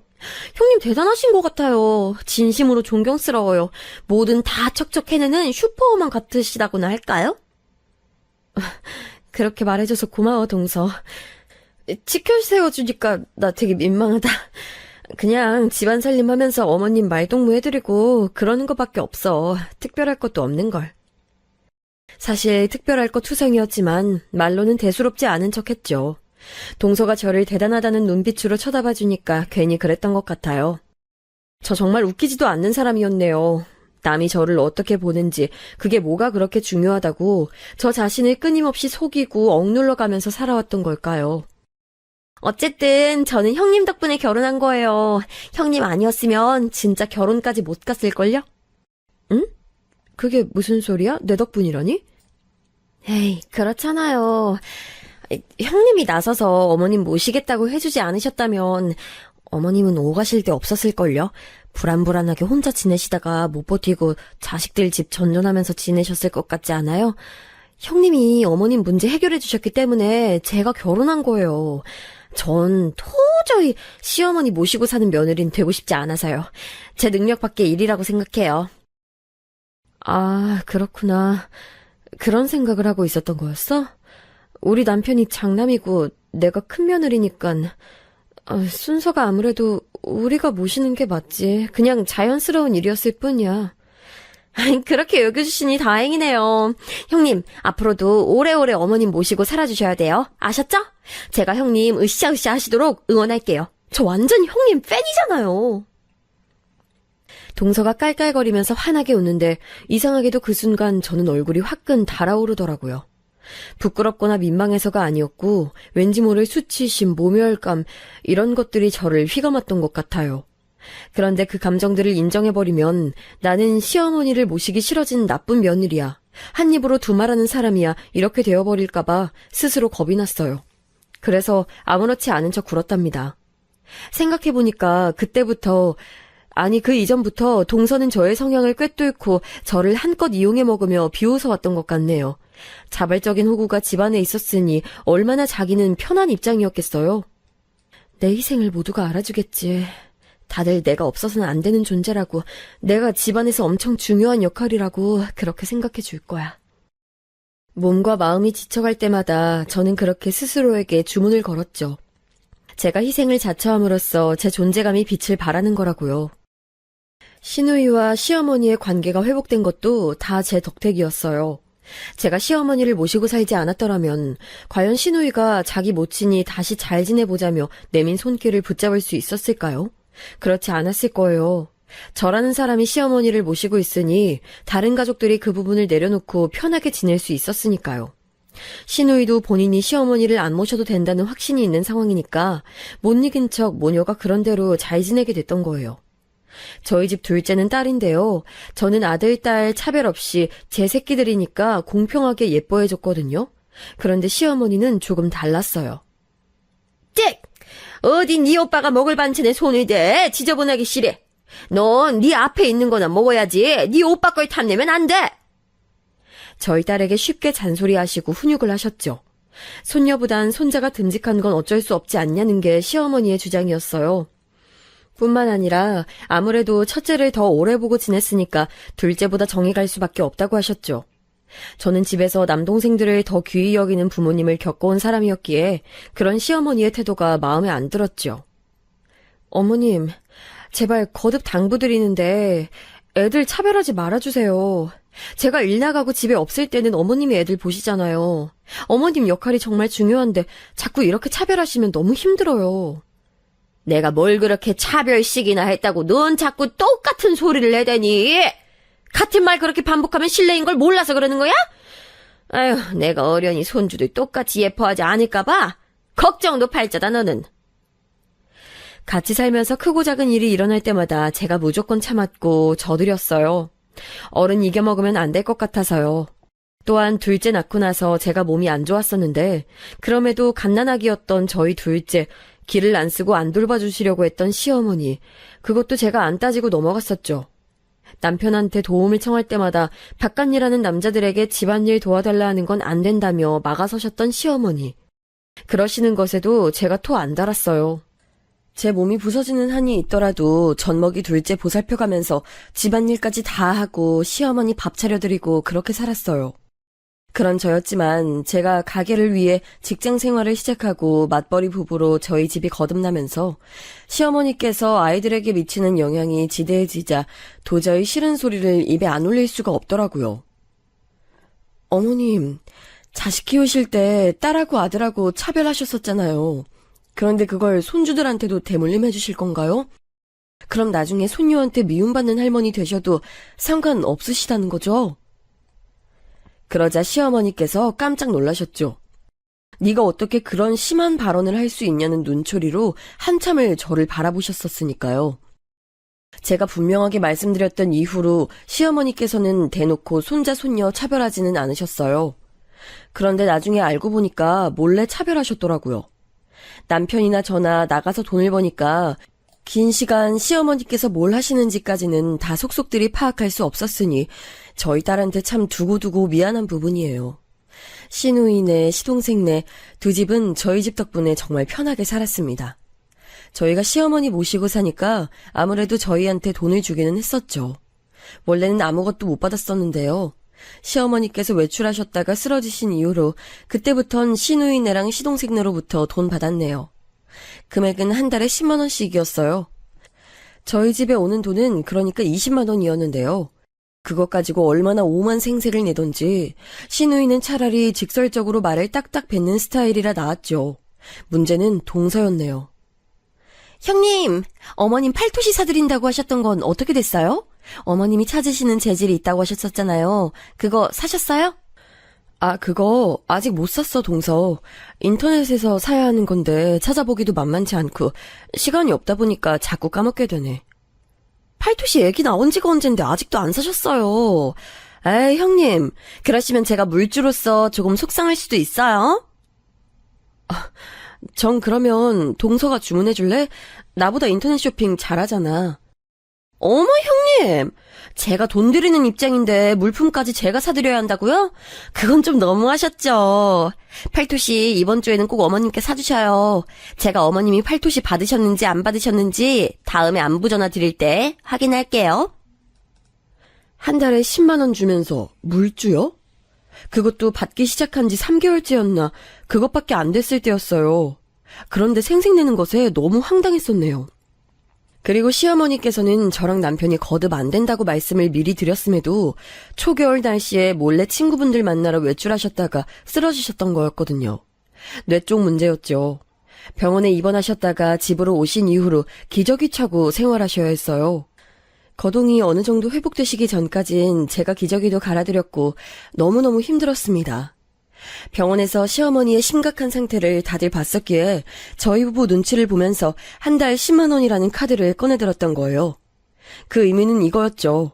돈 받기 시작했으니까 앞으로도 계속 시어머니 책임지고 모시라는 그런 거였어요. 5만 원을 줄 순 없으니까 사실상 최소 금액이 10만 원인 셈 아니었을까요? 그러면서 큰 소리에 오만 생색들을 다 내니 제가 스트레스로 위장병까지 왔었네요. 직장 다니면서 시어머니 병수발 들고 애들 챙기고 집안일까지 하려니까 몸이 나만하질 않았고요. 잠에 들 때면 저는 항상 내일이 오지 않기를, 그냥 이대로 눈 감아서 영영 눈이 안 떠졌으면 좋겠다, 이런 바람을 품곤 했어요. 이미 깨달았던 점도 있었죠. 옛날에 저 어렸을 때 저희 친정집 망하고 어머니가 잠자리에 들면 내일아 오지 마라 이런 말씀을 하면서 눈을 감으셨거든요. 그때 어머니는 우울증을 앓고 계셨던 거구나 라는 것을 제가 알게 됐네요. 또한 제가 한계까지 치달아 힘든 상태라는 것도 알게 됐죠. 제가 도움을 청할 가장 가까운 상대는 사실 남편이었어요. 그런데 남편하고는 첫 단추를 잘못 꿰n 죄로 이미 집안에서 역할이 극단적으로 나뉘어져 있었어요. 이걸 뒤집기엔 엄두가 안 났으며 그럴 생각만 해도 피곤했지요. 차라리 그럴 바엔 아무것도 건들지 않고 이혼하는 게 낫지 않을까 싶었어요. 어느 날 제가 물걸레질을 조용히 하다가 시어머니의 통화 소리를 들었어요. 시누이랑 통화하고 계셨고요. 예, 넌 내가 너한테 설마 나 데리고 살라고 할까봐 걱정돼서 그러니? 참나, 어차피 나는 며느리가 수발 다 들어주는데 앞으로도 계속 이럴 텐데 넌 무슨 뚱딴지 같은 소리를 하고 있어. 내가 설마 내 딸 고생시킬까봐? 아서라, 고생은 며느리 몫이지 딸 몫이 아니니까. 시어머니께서 그렇게 말씀하시는데 그게 뭐라고 지난 세월의 그 어떤 순간들보다도 서러웠을까요? 저의 모든 헌신을 그저 당연하다는 것으로 받아들이시곤 언제부턴가 가식으로나마 고맙다는 소리 한 번 안 하신 시어머니. 그러면서 손주들에게는 자애롭고 위엄 넘치는 할머니이길 바라시며 늘 욕심내셨고 애들 교육에도 필요 이상으로 잔소리를 얹으셨죠. 중요한 일은 언제나 아들과 상의하길 원하셨으며 저에겐 상의가 아닌 통보를 하셨습니다. 저는 과연 어떤 존재일까 싶었네요. 심란함을 안고 있던 와중에 시어머니의 생신날이 됐어요. 시어머니의 건강 문제가 염려돼서 외식하지 말자고 얘기가 맞춰졌어요. 그 말인즉슨 저희 집에서 생일을 해결해야 한다는 것이었죠. 토요일 이른 저녁에 다 같이 모이기로 해놓고 저는 그 전날부터 엄청나게 준비에 매달렸네요. 시어머니께서 좋아하시는 메뉴들로만 구성했고 과일도 아낌없이 사놨고요. 음식 한 가지를 해도 시간이 많이 걸리는 것들이었는데 여러 개를 하려니까 죽겠더라고요. 그런 와중에 시어머니께서는 안 거들어주셨어요. 내가 생일상 주인공인데 내가 같이 일하면 그건 그림이 말도 안 되는 거지. 그런 말씀을 하시면서 제가 전날 밤부터 열심히 준비하는 것을 멀찍이서 구경만 하셨죠. 조금 가감없는 표현으로 종년이었던 저는 그때도 그저 묵묵하게 상을 차렸어요. 생신 당일 동서가 준비한 케이크가 등장하기 전까지만 해도 저는 평소대로의 착한 아이 증후군 환자였습니다.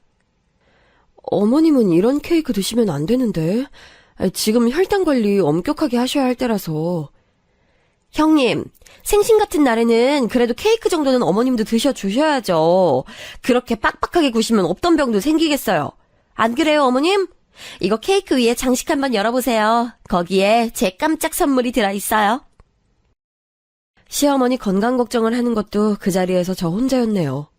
동서의 기세에 눌린 저는 아무 말도 못하고 가만히 시어머니께서 케이크 위에 장식물을 열어보시는 걸 구경했죠. 그런데 그 장식물을 뽑자 줄줄이 현금이 딸려 나오는 거예요. 세상에나 이게 다 뭐니? 아유, 끝도 없이 딸려 나오네. 설마 이거 다 진짜 돈인 거야? 그럼요, 어머님. 제가 가짜 돈을 드리겠어요? 어머님 생신 선물로 용돈 준비한 거예요. 재밌죠? 다들 동서의 젊은 감각이 센스 넘친다면서 칭찬했어요. 시어머니께서는 입이 찢어지려고 하시더군요. 야, 준비 많이 했구나. 이게 다 얼마니? 100만 원이에요. 마음 같아선 더 드리고 싶은데 형편을 맞춰서 최대한 준비했어요. 100만 원이라는 소리에 제가 내심 놀라고 있는데 시어머니께서는 환하게 웃으시면서 동서를 보시더니 이렇게 말씀하셨어요. 아유, 우리 예쁜 며느리. 난 오늘 아침에 우리 큰 며느리로부터 멋대가리 하나 없는 돈봉투 얄부리한 거 그거 하나 띡 주는 거 받았거든. 아유, 안에 꼴랑 10만 원 들어있는 거 보고 기분이 내심 상했었는데 우리 작은 며느리가 제대로 내 면을 살려주니까 기운이 팍팍 샘솟는구나. 동서를 칭찬하시는 것까진 좋은데 제 이야기를 끼우시는 것에 무척 당혹스러웠네요. 더 관건은 그 다음 순간이었죠. 저랑 눈이 마주친 시어머니께서 엄청 정색을 하시더니 예, 큰애야. 너는 좀 본을 받아야겠다. 딱 이렇게 말씀을 하신 거예요. 장난기 없이 정말 진지하게 말씀하셨어요.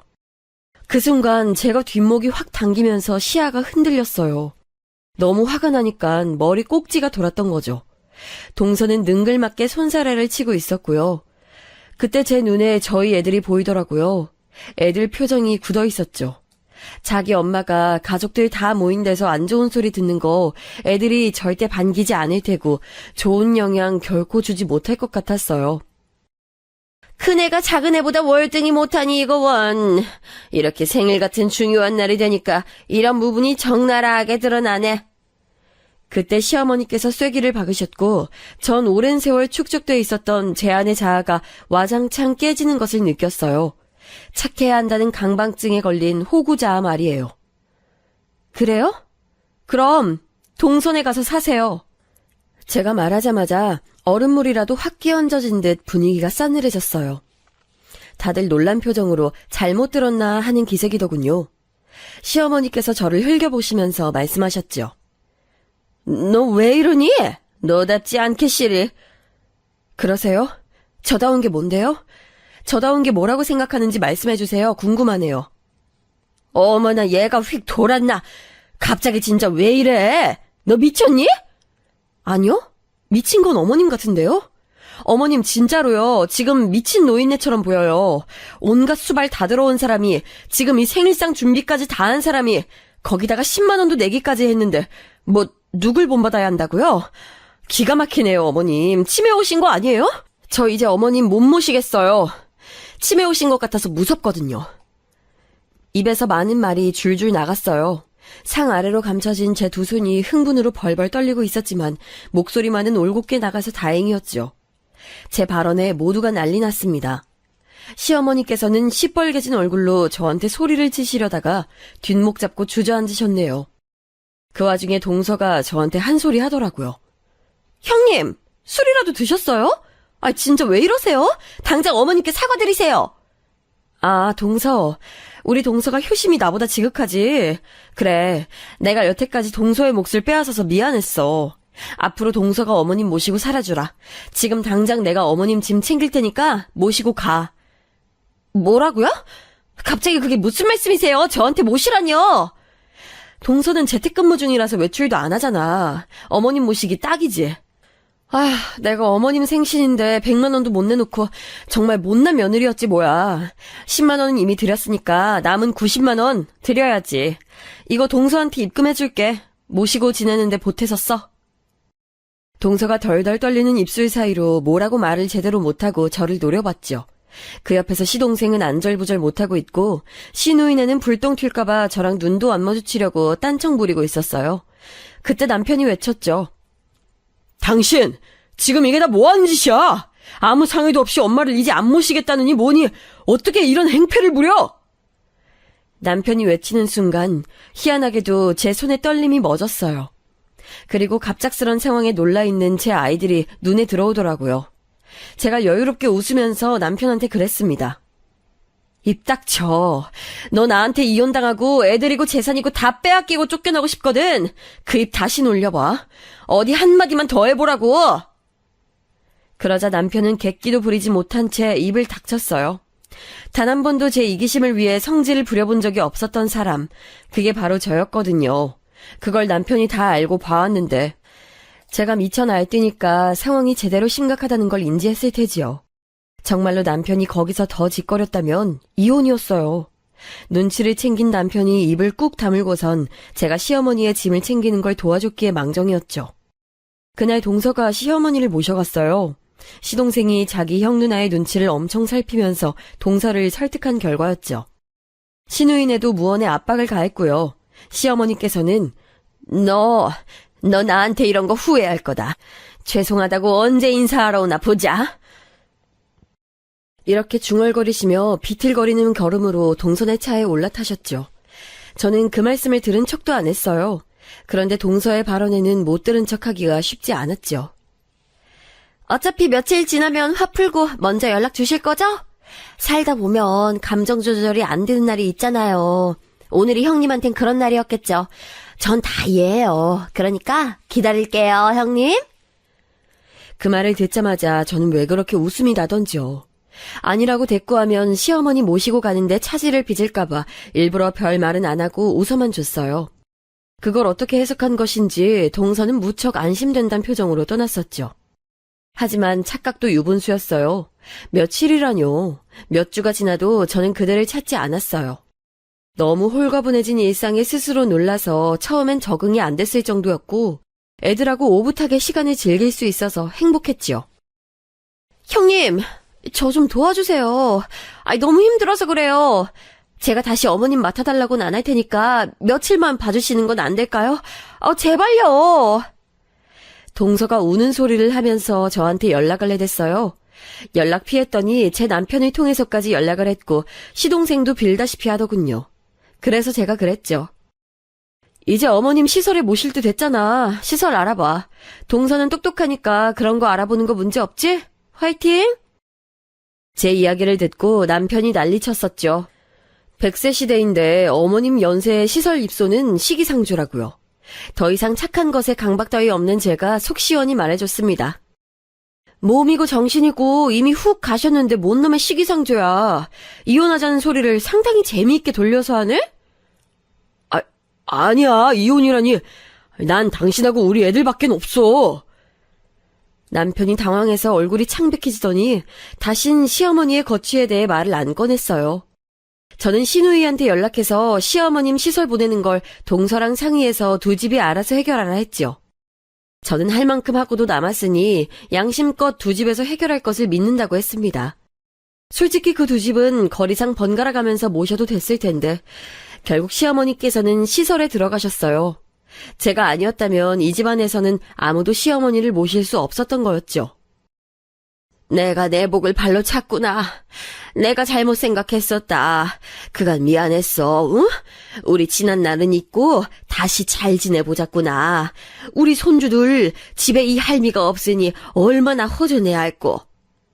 어머님, 그 지난 날이 길어도 너무 길었어요.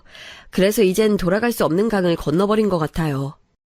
애들은 걱정하지 마세요. 집 넓어진 것 같다고 너무 잘 지내니까요.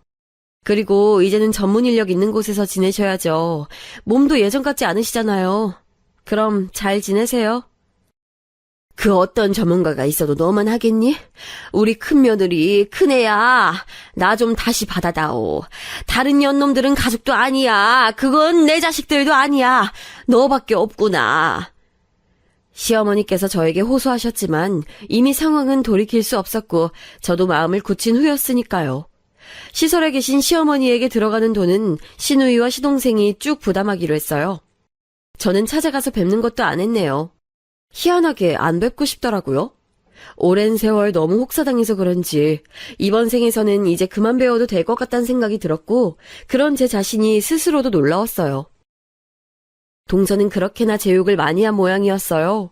시누이한테 연락해서 제 욕을 어마어마하게 한 것 같던데 그래놓고선 얼마 안가 시누이랑 둘이 싸웠다는 게 정말 웃긴 대목 같아요. 저는 친정 식구들한테 의무감으로 연락했던 것을 그만뒀어요. 그리고 연락이 와도 제 할 말만 정확히 했더니 편해지더라고요. 친정 식구들이 그러더라고요. 제가 변했다고요. 사람이 왜 그렇게 됐냐면서 저를 또 흔들려고 하길래 저는 지금이 좋다고 해줬어요. 그리고 제가 나한테 보태준 거 있어? 이 말을 하면 다들 침묵하더군요. 없거든요. 저한테 해준 게. 오랜 세월 남한테 착한 사람으로 잘 보이고 싶어서 등신처럼 살아온 것을 마냥 후회하는 건 아니에요. 다만 그런 저의 성향을 이용해서 저를 안 좋게 몰아간 모든 존재들을 돌이켜보면 씁쓸할 뿐이죠.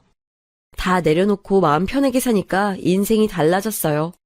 지금의 저는 꽤 행복한 것 같습니다.